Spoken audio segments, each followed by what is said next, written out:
Vy pracujete s pacientami, ktorým je diagnostikovaná leukémia. Aká je liečba leukémie v súčasnosti na Slovensku? Tak leukémii máme veľmi veľa rôznych foriem a typov. Takéto úplne základné rozdelenie je na akutné a chronické. My sa tu teraz bavíme hlavne o tej chronickej leukémii, ale tie akutné leukémie, už je to z toho názvu zrejme, že sú akutné, čiže prebiehajú veľmi rýchlo, majú veľa príznakov a v prípade, že sa včas liečebne nezasiahne chemoterapiou, tak naozaj skončia v priebehu pár týždňov fatálne. Pri týchto chronických leukémiách, ktorých tiež existuje viacero podtypov, už sú tie liečebné možnosti oveľa lepšie. Nie je potrebné používať chemoterapiu, ale cielenú biologickú liečbu, ktorá má oveľa menej nežiaducich účinkov. To hovoríme teda o tabletkovej forme liečby, predpokladám. Áno. Väčšina, keď sa bavíme o tejto chronickej myelocitovej leukémii, tak liečba je v zásade iba tabletková. Je to biologická liečba, ktorá je presne namierená proti tomu chorému chromozómu, ktorý je poškodený pri CML a vlastne tá liečba odstraňuje ten chorý gen u pacientov. Je to liečba tabletková, 1 alebo 2-krát denne, ktorú pacienti ale teda berú dlhodobo. Každý deň je potrebné si tie tabletky zobrať. A predpokladám, že to nie je tá liečba, že dám si nejakú zázračnú tabletku a už sa liečím, že asi musia aj nejak prispôsobiť svoj život. Ako? Záleží od typu liečby. Niektoré z tých liekov majú isté obmedzenia, že pacienti by mali lieky užívať nalačno, aby sa znížil výskyt nežiaducich účinkov, ale niektoré tabletky ani nemajú nejaké dietetické, čiže potravinové obmedzenia, čiže môžu ich normálne si dať s jedlom nalačno, to je v zásade jedno ráno, večer, čiže každý si to nejako prispôsobí.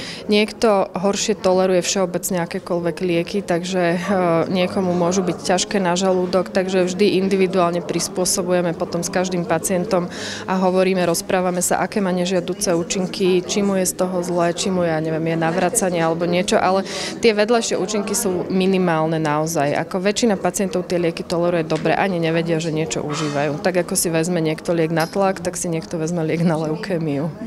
A čo sa týka teda životného štýlu, stravy, športovania možno?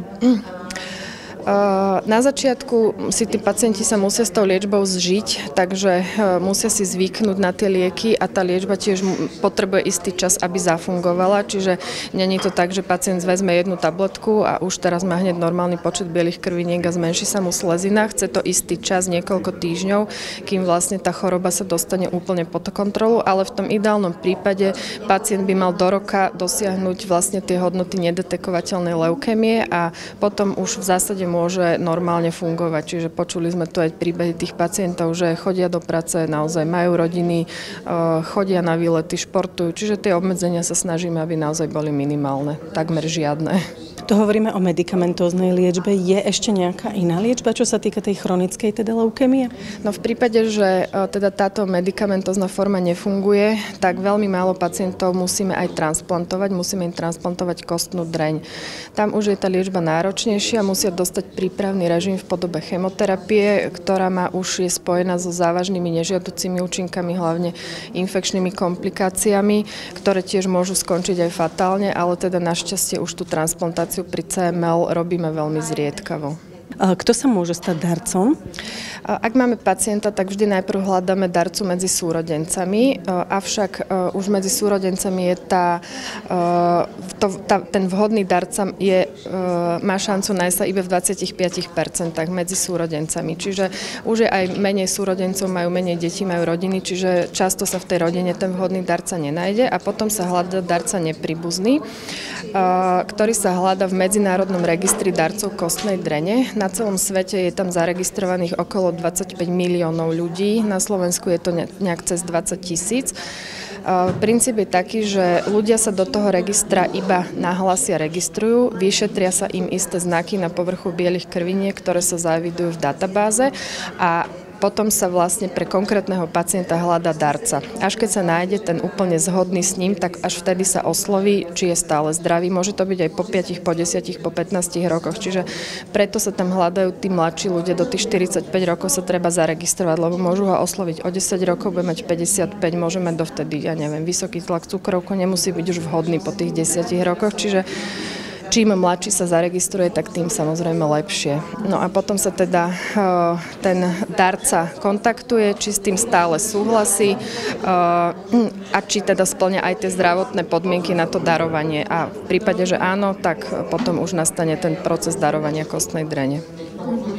V čom je tento možno náročný ako pre darcu, tak pre obdarovaného? Pre darcu je to spojené vlastne len s minimálnymi nejakými rizikami. Darca si pícha podkožne 5 dní pred tým darovaním taký rastový faktor na biele krvinky, ktorý spôsobí to, že vyženie krvotvorné bunky z kostnej drene do krvi a potom vlastne v deň transplantácie sa práve tie krvotvorné bunky pozbierajú na špeciálnom prístroji na krvinkovom separátore a potom sa vlastne formou transfúzie de facto podajú tomu pacientovi. Pacient ale musí predtým absolvovať intenzívnu chemoterapiu, ktorá má za cieľ jednak teda zničiť aj nejaké reziduálne nádorové bunky, ak ešte nejaké zostali a pripraviť miesto v kostnej dreni pre tú darcovú krvotvorbu. Po transplantácii potom nasleduje obdobie 10 až 14 dní, kedy vlastne ten pacient má veľmi nízke všetky typy krviniek a práve to je to kritické obdobie spojené s infekciami, pretože ten pacient má 0 bielých krviniek, čiže taká nejaká víróza, ktorú my prechodíme bežne do práce, môže pre ňoho mať veľmi vážne následky. Preto sú tí pacienti aj izolovaní v izbách, v sterilnom režime, samostatne sú na izbe, aby sme teda riziko tých infekcií minimalizovali.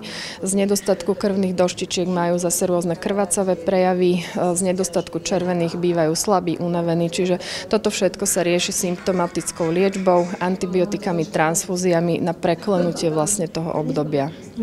A život s transplantovanou kostnou dreňou je podobný ako život s transplantovaným orgánom? Myslím si, že ani veľmi nie.